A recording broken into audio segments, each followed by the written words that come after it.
The starfield in the observation deck was a silent, static painting. Captain Lee Mina preferred it that way. The quiet before the shift change klaxon. Her outpost, Thebe, was a collection of modular habitats and processing drums bolted to a lump of rock officially designated Artemis 77C. It wasn't much, but it was home to 73 souls. A soft chime announced her second, Kim Tae-woo. He floated in, a tablet secured to his wrist by a fraying strap. His expression was the same as it had been for weeks. Tired. "The final yield report," he said, handing the tablet over. "The Asterium vein is playing out faster than the scans predicted. We processed 300 tons this cycle." Mina skråled. The numbers were clear, a story of slow suffocation. And the Federation's operational tariff? Taivo sighed. 280 tons. At the current galactic market rate, what's left covers our food synthesizer bills, air filter refills, and about half our power core maintenance. Nothing for the hull patch kit. Nothing for the new drill head the Persephone shaft needs. Definitely nothing for hazard bonuses. Mina pushed off gently from the viewport, letting the reality of it anchor her. They were independent, not part of some megacorporation. That meant freedom, but it also meant no safety net. Every gram of Asterium they pulled from the rock was taxed into oblivion by a distant, faceless Federation bureaucracy. The license to mine this worthless chunk was costing them their lives, one credit at a time. "We need to find another vein, a big one, before the next tariff cycle," she said, her voice low. "The deep scans are running," Tae-woo replied. "But the Federation survey satellite we're forced to rent has a blind spot. It's convenient for them." He didn't need to say more. Corruption was a quiet, accepted part of life on the fringe. It was a slow bleed, not a gunshot. Light years away, on the bridge of the Federation's strike ship Vengeance, the air was perfumed with recycled purity and ambition. Admiral Park Jun sat in his command throne, not looking at the stars, but at a financial ledger displayed on a private screen. It glowed with neat, promising numbers. The door to his ready room hissed open. A man in the sharp, non-military suit of the Artemis Colonial Mining Consortium entered. Park Jun didn't look up. "Admiral, our situation on Persephone 7 remains unresolved," the suit said, his voice slick. "I am aware," Park Jun murmured. The situation was a small, stubborn, independent outpost squatting on a newly discovered Asterium motherlode. The consortium had the exclusive rights, or they would once the squatters were removed. Officially, the Federation Navy could not be involved in corporate disputes. Unofficially, Admiral Park Jun had a price. "They have ignored final warnings. They are armed, defiant, a danger to lawful commerce," the suit continued, laying the script out. Park Jun finally looked up, a thin smile on his lips. "Pirates, then. A den of scavengers operating without a license. A blight on Federation space that requires cleansing. For the safety of the sector, of course." "Of course." The suit placed a data chip on the Admiral's desk. "The coordinates for their main habitat. The consortium appreciates decisive action. There must be no witnesses to confuse the narrative." The Admiral took the chip. "The Vengeance is conducting a routine patrol in that sector. We may encounter this pirate nest. If we do, the response will be total. No survivors, no records. A tragic accident in the volatile asteroid field." The suit nodded once and left. Alone, Park Jun slotted the chip. The coordinates for Persephone 7, Outpost Kratos, flashed on his screen. A few keystrokes later, he had inputted them into the ship's navigation computer for an immediate tactical assessment. But his finger hovered. A witness-free operation was paramount. His own illicit ledger, detailing a dozen such cleanings, was stored in a shielded partition of the Vengeance's own mainframe, the safest place. But if by some miracle a fragment of data survived from the target? No, he couldn't take the chance.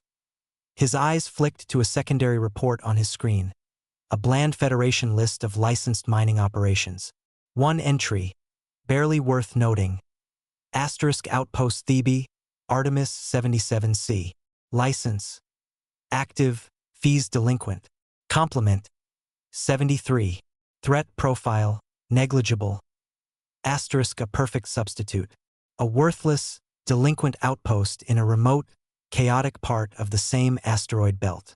If his gunners reported destroying Thebe while his logs showed coordinates for Persephone 7, any later investigation would chalk it up to a tragic NAV computer error in the heat of battle. A regrettable mistake of war. The real target on Persephone 7 could be dealt with quietly by consortium mercenaries once the Navy accident created a distraction. He deleted the Persephone 7 coordinates from the active tactical display. With deliberate calm, he input the coordinates for Artemis 77C, Outpost Thebe. He labeled the mission file, Purge, Pirate Nest Kratos. No survivors. No records. Satisfied, he closed his private ledger. On the bridge viewport, the stars stretched into lines as the Vengeance pivoted towards the Artemis system. The Admiral leaned back, imagining the commendation for ridding the sector of dangerous pirates. The bonus from the consortium was already spent in his mind. He never once considered the people on the other end of the coordinates. They were not people. They were a clerical error, about to be permanently corrected. The shift change klaxon was a loud, rude animal in the confined spaces of Outpost Thebe. It meant movement, the slow exchange of tired miners in dust-stained suits for slightly less tired ones. In the main docking bay, a team led by Kim Tae-woo was guiding a massive ore hauler drone back into its cradle. The air smelled of ozone, metal, and recycled sweat. Captain Lee Mina was in the central command nexus, a room stuffed with flickering screens showing pressure levels, power flow, and drill head temperatures. She was reviewing the disappointing deep scan results when a new, sharper alarm cut through the usual noise. It was a single, piercing tone she'd only ever heard in drills. The screen labeled long-range detection flashed red. A large object had just exited warp speed at the edge of the Artemis belt. Very close. Too close for a normal approach. What is that? Hyan, the communications technician, asked from his station. His voice was usually calm, but now it had an edge. His fingers flew across his console. I'm not reading a standard transponder code. It's Federation, but it's broadcasting a closed military identifier. Mina felt a cold knot form in her stomach. A Federation warship here now without warning. Hail them. Standard greeting. Ask their intention. Hyan sent the signal. For a full minute, there was only silence and the relentless red flash on the screen. Then, the main viewer fizzed to life. The man who appeared was dressed in the immaculate black and silver of a Federation admiral. His face was stern, etched with lines of unquestioned authority. He did not sit. He stood as if looking down on them. Behind him, the pristine, bright bridge of a major warship was a shocking contrast to Thebe's gritty nexus. Unlicensed installation Artemis 77C. The man's voice was flat, devoid of warmth. I am Admiral Park Jun of the Federation strike ship Vengeance. You are operating beyond your permitted scope. Your license is revoked effective immediately. Minas mindraket. License revoked? There were procedures, notices, appeals. This was not how it was done. Admiral, this is Captain Lee Mina of Outpost Thebe. Our license is active, though we are in fee negotiations. We have filed all the necessary. Your negotiations are over? Park Jun interrupted, his voice like a door slamming shut. Sensor scans indicate you are running unapproved weapon systems and harboring fugitive elements. You will now surrender all control of your facility. Prepare for boarding and confiscation. Mina's blood ran cold. Confiscation was a word the Federation used when they took everything, the outpost, the people. People sent to processing on prison asteroids never returned. She saw Tae-woo's face on a secondary monitor in the docking bay, frozen, listening. Admiral, there must be a mistake, Mina said, forcing her voice to stay level. We are a mining outpost. We have drills, haulers, and industrial cutters for asteroid processing. No weapons. We have 73 civilians here. Families. The Admiral's lip curled slightly. A rock jockey pretending to be a captain. Your lies are noted. You have 2 minutes to deactivate your security systems and open all airlocks. Vengeance Marine detachments are ready for tactical entry. If you comply, some of you may survive interrogation. Resist, and you will be treated as the pirates you are. The screen went black. Silence swallowed the command nexus. The only sound was the frantic hum of the life support systems. Hyan looked at Mina, his face pale. They've launched dropships. 4 of them. On an assault vector. Mina's fear hardened into something solid. Something angry. This wasn't bureaucracy. This was an execution. Surrender meant disappearance. Fighting a battleship meant vaporization. But there was a third option. Make the execution cost more than it was worth. She slammed her hand down on the all-station comms button. Her voice echoed through every corridor, workshop, and bunk room in Thebe. This is the captain. Battle stations. This is not a drill. A Federation vessel is launching an illegal assault. They are not here for inspection. They are here to erase us. We do not surrender. We defend our home. All personnel implement Plan Shelob. I repeat, implement Plan Shelob. Go now. In the docking bay, Kim Tae-woo didn't hesitate. He turned to the stunned miners around him. You heard her. Scatter. Phase 1. Go, go, go. The orderly bay erupted into controlled chaos. Miners didn't run for guns. They ran for control panels. They slammed levers that diverted power from the main bay lights and gravity grid. They scrambled into the narrow, unpressurized maintenance crawlways that ran like wormholes through the rock and metal of the outpost. The huge ore hauler drone was abandoned in the middle of the bay, a giant piece of junk. Outside, in the airless dark, the 4 Federation dropships, sleek and predatory, approached the main docking bay doors. They saw the doors begin to irises open, a standard surrender procedure.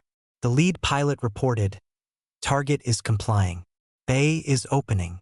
Admiral Park Jun, watching from the bridge of the Vengeance, allowed himself a small, cold smile. Of course they had complied. What could a group of miners do against the might of the Federation? This would be over quickly. He watched the dropships glide smoothly into the dark, gaping maw of the outpost. Inside the bay, the Marine assault leader barked orders as his troop carrier settled onto the deck. The bay was dim, strangely quiet, and filled with the bulky shadows of mining equipment. His helmet's thermal scanner showed fleeting, blurry heat signatures disappearing into small hatches in the walls. "This doesn't feel right," his second said, her weapon sweeping the shadows. "It's a mining rig. They're hiding," the leader replied. "Fan out. Secure the interior hatch. Prepare to breach into the—" A deafening metallic shriek cut him off. From the ceiling, a 2-ton magnetic cargo clamp, released from its crane, fell like a hammer, crushing the rear of one dropship. Then the main bay doors, which had been slowly opening, suddenly reversed, slamming shut with a final, resounding boom. They were locked in. And the lights went out completely. The only illumination now came from the Marines' own weapon lamps, cutting through a sudden, blinding fog of vented rock dust. From the darkness all around them, from grates and vents and shadowy corners, the people of Thebe began to fight for their home. The darkness in the docking bay was not empty. It was full of noise, the screech of tearing metal from the damaged dropship, the shouted, confused orders of the Federation Marines, the hiss of rock dust swirling in their weapon lights. From a narrow service grate 5 meters above the deck, Kim Tae-woo watched. He held a simple industrial control pad. His thumb hovered over a button labeled Bay GRAV Maintenance Cycle. He took a breath and pressed it. Deep in the outpost's power grid, relays slammed. The artificial gravity plates in the bay floor didn't just turn off. They began to pulse rapidly and randomly. One moment, the Marines weighed nothing, floating off the deck in confusion. The next, they were slammed down at 3 times Earth normal, their armor cracking against the metal plating. Then they were sideways, thrown into walls and mining equipment. It was chaos. "They're in the walls. The ceiling?" a Marine yelled, his voice cracking with static over their comms. A Marine fired his pulse rifle at a shadow. The energy bolt shattered a control panel, causing a shower of sparks. In response, a high-pressure jet of hydraulic fluid erupted from a severed line on a nearby drill rig, coating 2 Marines in sticky, flammable liquid. A moment later, a welder's spark from a dark corner ignited it. Screams, short and terrible, echoed briefly before suit seals auto-activated. This was not the war the Marines had trained for. They were experts at breaching ship corridors, taking control rooms, facing other soldiers. They were not prepared for an environment that itself was trying to kill them. A miner in a patched suit using the maintenance crawlways dropped a canister of high-grade or solvent. It wasn't a weapon, but when it hit the deck and burst, the fumes ate through Marine armor boots in seconds. The assault leader, pinned behind the crushed dropship, tried to rally. Team 2. Blow that interior hatch. We need out of this kill box. 2 Marines scrambled towards the massive, circular hatch that led into the outpost's main hallway. They slapped a shaped plasma charge on the hinge mechanism. Fire in the hole! The explosion was bright and loud. When the smoke cleared, the hatch was scarred and blackened, but still firmly sealed. It had been mechanically locked from the other side, and then several tons of raw asterium ore in a cargo net had been magnetically clamped against it. They were trying to blast through a mountain. Back on the bridge of the Vengeance, the reports were not good. Admiral Park Jun listened, his face a stone mask. Sir, Alpha Squad reports heavy resistance. The bay is an industrial hazard. Non-standard defenses. Multiple casualties. Casualties? Park Jun's voice was quiet, dangerous. From miners. It appears the environment is heavily booby-trapped, Admiral. They are using industrial equipment and knowledge of the layout against us. Park Jun waved a dismissive hand. Excuses. They are civilians in sealed suits. Overwhelm them. Send in Bravo Squad. Flood the bay. Sir, the bay doors are sealed. We cannot insert more troops. Alpha Squad is trapped inside until they breach the interior. The Admiral's jaw tightened. This was taking too long. It was supposed to be a clean, fast operation. A notation in a log. Then give them supporting fire. Target the area around that interior hatch. Open a new door for them. A small, precise burst. Remind these workers what they are facing. On the weapons deck, the officer hesitated. Admiral, a kinetic strike on the habitat section could cause a catastrophic decompression. The rules of engagement are what I say they are. Park Jun snapped. They are pirates hiding behind civilians. Execute the order. A single, low-yield kinetic rod. Target the structural junction beside the main hatch. Inside Thebe, the world shook. It wasn't an explosion they could hear in the airless bay, but a deep, terrible groan that traveled through the very bones of the outpost. In the command nexus, warning lights flashed blood red. A schematic of the outpost showed a section of the outer hull, near the docking bay, blinking angrily. Direct hit. Structural breach in Sector G. Hyen yelled, his hands flying to stabilize his console. Emergency bulkheads sealed. We've lost the main access corridor to the bay. And we've got a pressure leak in the secondary oxygen storage. Captain Lee Mina felt the vibration in her feet. They were shooting at them, not just boarding. They were using ship weapons on a civilian habitat. The cold anger in her chest burned white-hot. On the Marine Channel, the assault leader's voice was full of grim triumph. Good hit, Vengeance. We have a breach. Preparing to advance into the... His transmission dissolved into a roar of static and a new, different sound. A grinding, tearing, elemental noise. On the other side of the blasted hatch, the shaped charge and the kinetic strike had compromised a critical support. The several-ton net of raw asterium ore, no longer held securely by magnets warped by the heat, had broken loose. It poured through the shattered opening in a sudden, crushing avalanche of dense rock. The Marine's final signal was the sound of screaming metal and then silenced in the bay. The remaining Marines heard it. Their advance turned into a panicked retreat back to their one remaining functional dropship. The battle for the docking bay was over. The miners had won, at a terrible cost, Admiral Park Jun received the report in stunned silence. Alpha Squad was gone. Bravo Squad could not be deployed. The Outpost, this worthless rock, had just destroyed a full Marine assault team and 2 of his dropships.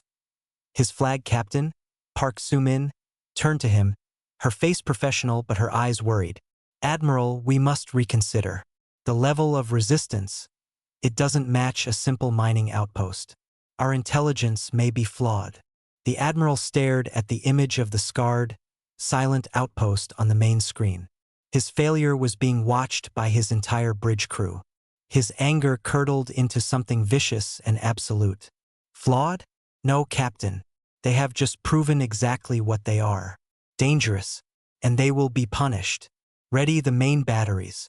We will cut their entire installation in half. The shaking stopped, leaving a deep hum of damage in its place. In Phoebe's command nexus, the air was thick with the smell of burnt wiring and fear. Captain Lee Mina looked at the schematic. A whole section of her outpost was red, sealed behind emergency bulkheads. They were bleeding air, power, and lives. Kim Tae-woo floated in from a crawlway, his suit scorched. They've pulled back to their ship, for now, but they took the main corridor with them. We have 12 people trapped in the mess hall on the other side of the breach. No way to get to them. Mina nodded, her throat tight. Are they safe? For now. Bulkheads held. But they're cut off. Tae-woo gripped a console to steady himself. They won't send more Marines. Not after that. They'll just blast us from a distance until we're dust. He was right. They had won a battle in the dark, but the warship outside could end the war with a single command. They needed a miracle or at least a distraction. Mina turned to the only person who might have an idea. Choi Hyun was not a fighter. He was a thin, quiet man who fixed comm systems and liked old music files. He was staring at his screens, not at the damage reports, but at the energy signature of the Vengeance. It filled his scans, a monstrous peak of power. Hyun, Mina said softly, you used to work for them. Is there anything? Any weakness? Hyun didn't look up. His voice was a quiet murmur. It's a Vengeance-class strike ship. Its weakness is that it thinks it has none. Shields, guns, armor, all top tier. You cannot punch it. He finally turned to look at her, his eyes sharp behind his glasses. But you can maybe tickle it. Taivo frowned. Tickle it? Every big ship, Hyun explained, is a network, a nervous system, command, weapons, engines, but also life support, waste reclamation, internal sensors, entertainment files, crew records. He tapped his screen, pulling up a complex diagram. When it was built, the shipyard needed a backdoor, a way for techs to access non-essential systems for updates and repairs without touching the vital ones. A digital service entrance. And you know where this door is? Mina asked, a faint hope flickering. I know the type of door it is, Hyun corrected. The Federation changes the codes, but the basic lock, the place you put the key, that's often the same. It's in the logistical management subnetwork, the system that orders toilet paper and tracks spare parts. Taivo started.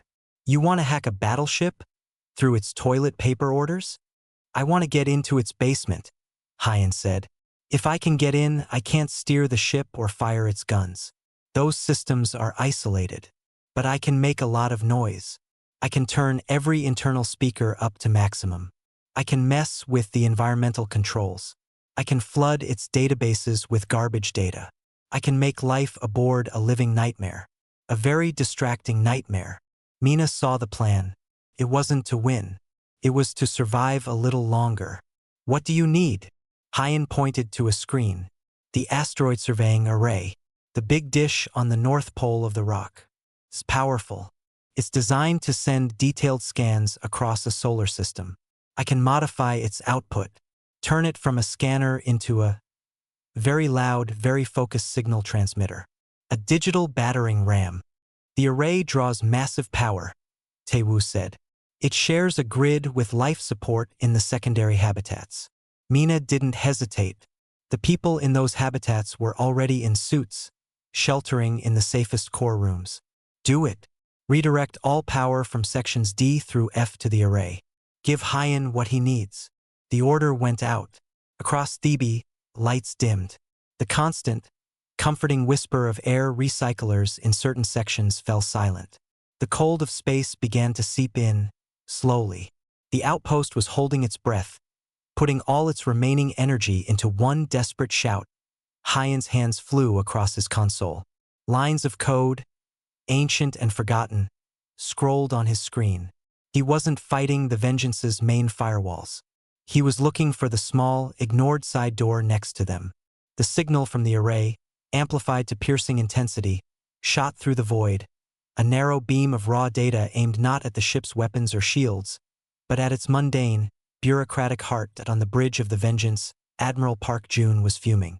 He was about to give the order for a full bombardment when his flag captain, Park Soo-min, frowned at her station.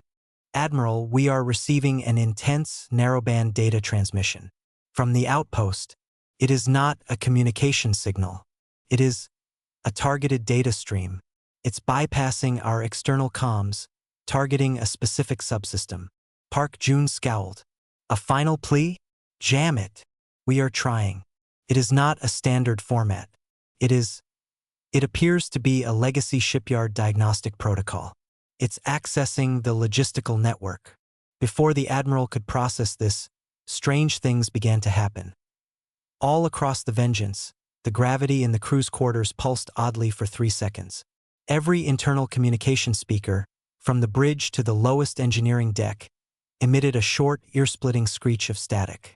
Then, in the officers' mess, the beverage synthesizers began dispensing nothing but warm, plain water, ignoring all other commands. It was minor. It was silly, but it was impossible. A ripple of confusion went through the crew. Down in the dark, cold heart of Thebe, Choi Hyan saw a green light flash on his screen. A simple, text-based prompt appeared in an old, unsupported font. Shipyard Diagnostic Interface, Logistics Subnetwork, access granted. He was in. He took a shaky breath and began to type. His first command was not an attack. It was a search. He needed to know why this was happening. He sent a silent, digital ghost wandering into the ship's secure records, looking for anything related to Outpost Thebe, Artemis 77C, or the orders for today. The ghost returned almost immediately carrying a file. It was not a routine patrol order. It was labeled Opperd 77C, Purge, and attached to it, like a poisonous afterthought, was another file. A personal ledger, encrypted, but tagged with the Admiral's own access codes. Hyan's blood went cold. He had found the reason, and he had found something much, much bigger. He started the data siphon, a tiny, desperate trickle of stolen truth flowing from the mighty warship back to the dying outpost. The bridge of the Vengeance was no longer a place of quiet power. A strange tension filled the air. It was the confusion of a giant bitten by an insect it couldn't see. Admiral Park Jun glared at the main screen, waiting for his weapons officer to confirm the targeting solution that would split the mining outpost in two. The order was on his lips, but before he could speak, the ship's elegant, synthetic female voice echoed from every speaker. Nutrient paste reserves in Galley 4 are depleted. Replenishment order delayed. Estimated delivery, 6 weeks. Park Soo-min, the flag captain, blinked. What was that? A junior officer at an environmental console stammered. Ma'am, the system just announced that. Automatically. But our paste reserves are at 98%. Before anyone could respond, the lights on the bridge dimmed to 50% for 3 full seconds, then surged back to painful brightness. Several officers winced and shielded their eyes. Report! Admiral Park Jun barked. Power fluctuation in the non-essential lighting grid, Admiral. It's correcting itself. Then, the main tactical hologram in the center of the bridge fizzled and was replaced by a rapidly scrolling list. It was the ship's laundry schedule. Socks, undershirts, uniforms, for the entire crew of 800, for the next month, scrolled upwards at an unreadable speed.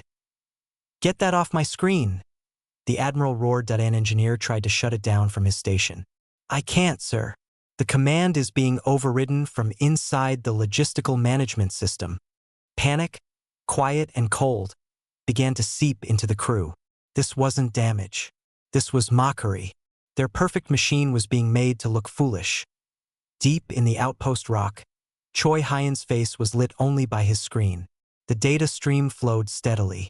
He had what he needed, the false attack order and the encrypted ledger. But the siphon was slow. He needed more time.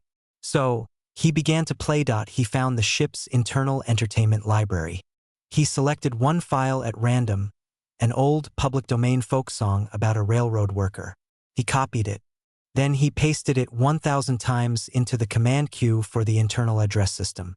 He set it to play on a loop on every deck at maximum volume. On the Vengeance, the sudden, deafening blast of an acoustic guitar and a man singing loudly about working on the railroad made everyone jump. The music was tinny, distorted, and utterly relentless. Officers shouted to be heard over it. "Cut the audio! All decks! Trying, sir! The system isn't responding." Admiral Park Jun's face was purple with rage. He slammed his fist on his command chair. "I want that hacker found and burned out of our systems. Now!" But Hyen was already moving. He accessed the environmental controls for the starboard officers' quarters. He didn't turn off the heat. Instead, he turned the humidity up to 100%. In minutes, those luxurious rooms would be dripping, muggy jungles, their walls running with condensation. Then, he found the waste reclamation control for the portside crew lavatories. With a few keystrokes, he reversed the flow on the Vengeance's port crew deck. A Marine just back from the failed assault was washing his face. The sink in front of him gurgled. Instead of water draining away, a foul-smelling, brownish liquid burbled up out of the drain, flooding the sink and splashing onto the deck. All down the line, toilets made alarming, sucking noises. The ship was descending into chaos. Not destructive, but deeply humiliating and disorienting. Crew members were running to reports of flooding, of strange smells, of blinding lights and blaring music. Discipline was cracking on the bridge. Captain Park Soo-min watched her crew struggle. She saw the Admiral, consumed by fury, not giving clear orders, just demanding results. The pristine order of her ship was gone. And for what? To silence a mining outpost that was, according to their own brief and negligible threat? The dissonance was too loud to ignore. She pulled up the original attack order on her private screen. The coordinates were for Artemis 77C. The target was labeled Pirate Nest Kratos. But their own pre-assault scan had clearly identified the outpost's transponder as Thebe. A simple, terrible mistake?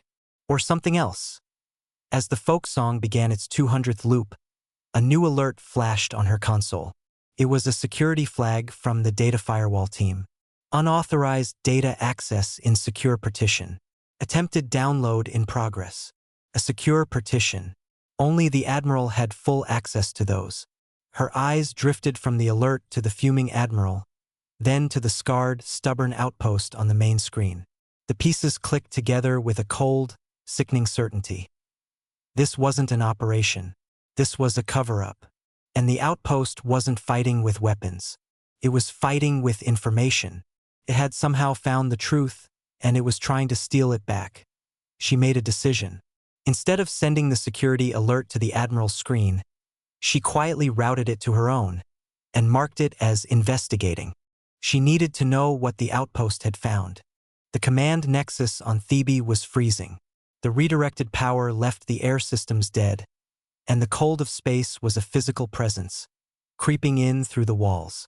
Captain Lee Mina could see her breath in the glow of the emergency lights. Choi Hyen was trembling, but not from the cold. His screen showed a progress bar. The siphon was at 87%. The stolen files, the order, the ledger were almost theirs. But on the main viewer, the Vengeance was turning. Its massive primary batteries, glowing with a soft, deadly light, were aligning directly with the heart of the outpost. "He's done with games," Kim Tae-woo said, his voice hollow. "He's going to finish it." Mina watched the battleship. The folk song had stopped. The lights on its hull were steady. The Admiral had regained control, or had simply decided that erasing the problem was easier than fixing it. They had minutes, maybe seconds. Hyan's progress bar crawled to 94%. It wasn't enough. Even if they got the data, they would be atoms. The truth would die with them. A different idea, desperate and wild, formed in Mina's mind. They couldn't shoot the data at the Vengeance, but they could shoot it at everyone else. Hyan, she said, her words sharp in the cold air. Can you broadcast what you have? Not to them, to the whole sector, on an open channel. The emergency band. Hyan looked up, eyes wide. The emergency band is public. It's monitored by every ship, every station, Federation internal affairs, everyone. Exactly, Mina said. She turned to Tae-woo. Get me the external comms. The old backup antenna. Patch it through here. Tae-woo moved without question, scrambling over a fallen cable to a secondary console. On the main screen, the glow from the Vengeance's batteries grew brighter. They were charging. The progress bar hit 100%. Hyan let out a shaky gasp. Got it. I have the purge order and the ledger file. It's huge. Payments, secret deals, lists of names. Can you package it? Send it as a data burst with a voice message from me? Mina asked, pulling a microphone headset towards her. I can attach it. The burst will be short. One shot. But the antenna isn't powerful. It'll be a weak signal, Hyan warned. It doesn't need to be strong. It just needs to be true, Mina said.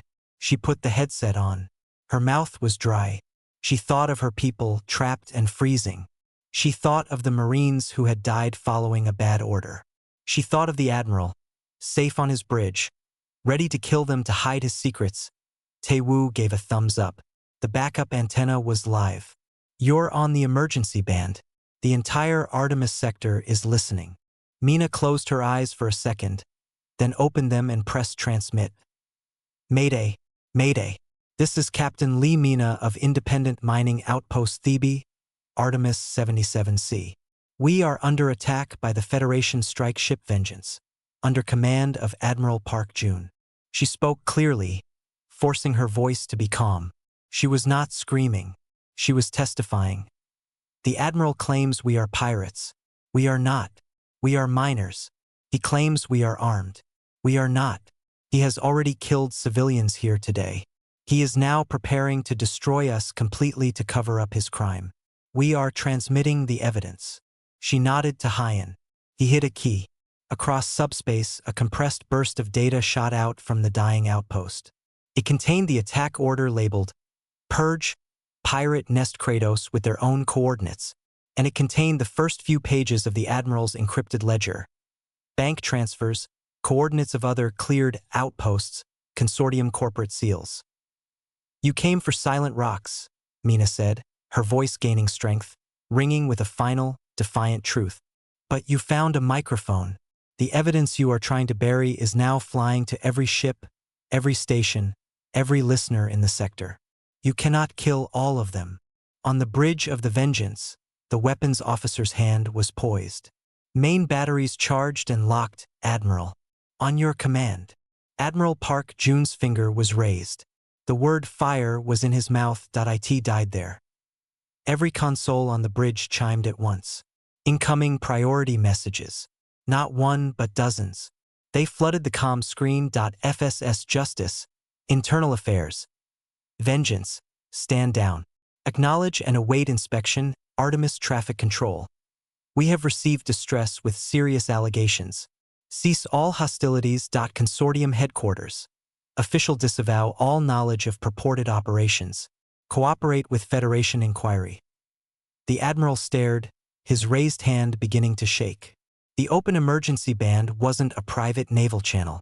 His dirty laundry had been broadcast to his bosses, his rivals, and the press all at once. The perfect, quiet cover-up had just become the sector's biggest public scandal. Captain Park Soo-min stood up from her station. She did not look at the Admiral. She looked at her security officer, who was watching her, his face serious. He had seen the same data she had. Security, Soo-min said, her voice firm and clear in the sudden silence of the bridge. Relieve Admiral Park Jun of his command. Place him under arrest for gross violation of the Federation Charter, murder of civilians, and corruption. She finally turned to the stunned Admiral. The evidence, sir, appears to be most compelling. For a long moment, the only sound on the bridge of the Vengeance was the low hum of the ship's engines and the frantic chirping of incoming messages. Admiral Park Jun stood frozen, his hands still half raised. He looked from the main screen, showing the scarred outpost, to the face of his flag captain. You cannot," he whispered, the words stripped of all their former power. Captain Park Soo-min did not blink. "I can. I must." She nodded to the security officer, a broad-shouldered man who had served under her for years. He moved forward with two others. The Admiral found his voice, a ragged shout. "This is mutiny. I am your commanding officer. That data is a fabrication by pirates." He took a step back, his eyes wild. No one else on the bridge moved to help him. They were all staring at their screens, at the damning messages from internal affairs, at the public scandal unfolding in real time. The security officer reached him. "Sir, please come quietly." There was no anger in his voice, only a firm duty. Park Jun looked around at his crew. He saw no loyalty, only shock and dawning understanding. His shoulders slumped. The arrogance drained from his face, leaving behind something pale and empty. He allowed himself to be led away, his polished boots making a hollow sound on the deck. The door hissed shut behind him. Captain Soo-min let out a breath she didn't know she was holding. She turned to her comms officer. "Open a channel to Outpost Thebe. Voice only." In the freezing command nexus, the sudden, polite chime of an incoming hail was more shocking than the alarms had been. Lee Mina, her body aching with cold and tension, looked at Hyen. "It's the Vengeance," he said, his voice a rasp. "But it's a different identifier. The flag captain's code." Mina nodded. She opened the channel. "This is Captain Lee Mina." The voice that came back was a woman's, steady and professional, but carrying a weight of exhaustion. "Captain Mina, this is Captain Park Soo-min of the Vengeance. Admiral Park Jun has been relieved of command and is in custody. The assault on your outpost is over. Please cease any digital countermeasures." Mina looked at Hyen, who was already pulling back from his console, shutting down his invasive programs. On the main viewer, the terrifying glow of the battleship's main batteries faded away, leaving them dark and inert. "Ceased," Mina said. Her voice was flat. "What happens now?" "Now," Soo-min replied, "Federation internal affairs ships are en route. They will need your full data packet. They will want statements. They will also render immediate humanitarian aid. Do you accept assistance?" Mina looked around her darkened, damaged bridge. She thought of her people trapped, injured, freezing. Pride was a luxury for the warm and safe. "We accept aid," she said. "We have casualties. We have a major hull breach. Life support is failing in 3 sections." "Understood. Medical and engineering teams are preparing to shuttle over. We will also restore full power to your station from our auxiliaries. Please have your people stand by." The channel closed. The silence that followed was different. It was the silence after a storm. Kim Tae-woo slowly lowered himself into a chair, letting out a long, shaky breath. "We're alive. For now," Mina said, but the hard edge was gone from her voice. She moved to the observation port. Outside, the monstrous shape of the Vengeance was no longer a threat. It was just a ship hanging in the black. Smaller shuttles, marked with medical and engineering symbols, were already launching from its belly, looking like worker bees leaving a hive. The next hours were a blur of controlled activity. Federation engineers in repair suits, looking embarrassed and determined, worked alongside Thebe's miners to seal the hull breach and restore power. Medics treated burns, broken bones, and the effects of cold. The 12 people trapped in the mess hall were rescued, cold and scared, but alive. Mina stood in the now repressurized docking bay, watching the strange new reality. The damaged marine dropships were being hauled away by Vengeance tugs. In their place, Crates of medical supplies and thermal blankets were stacked. Captain Park Soo-min came over in person. She offered a formal, respectful nod. "Captain Mina, your people fought with remarkable ingenuity." Mina returned the nod. "We fought to live. Your admiral gave us no other choice." Soo-min's face tightened. "I know.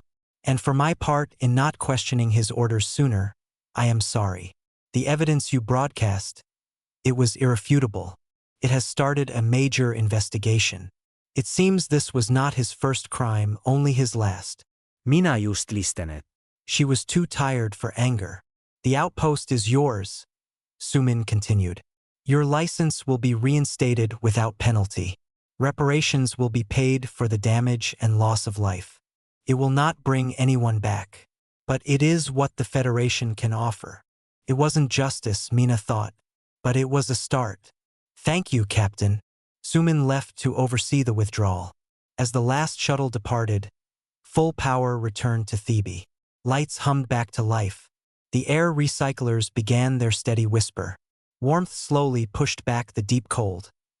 Kim Tae-woo approached, a new data slate in his hand. He managed a tired smile. "Deep scan results. From our own array now that we have power." The tremor from their kinetic strike. It shook something loose in the asteroid's density readings. He handed her the slate. Mina looked at the display.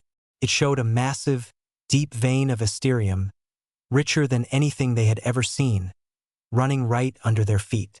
Exposed by the Admiral's attempt to destroy them, she looked out the bay doors, now sealed and whole, at the retreating shape of the Vengeance. Then she looked back at her outpost, her home, scarred but standing. "Let's get to work," she said, turning her back on the warship for good.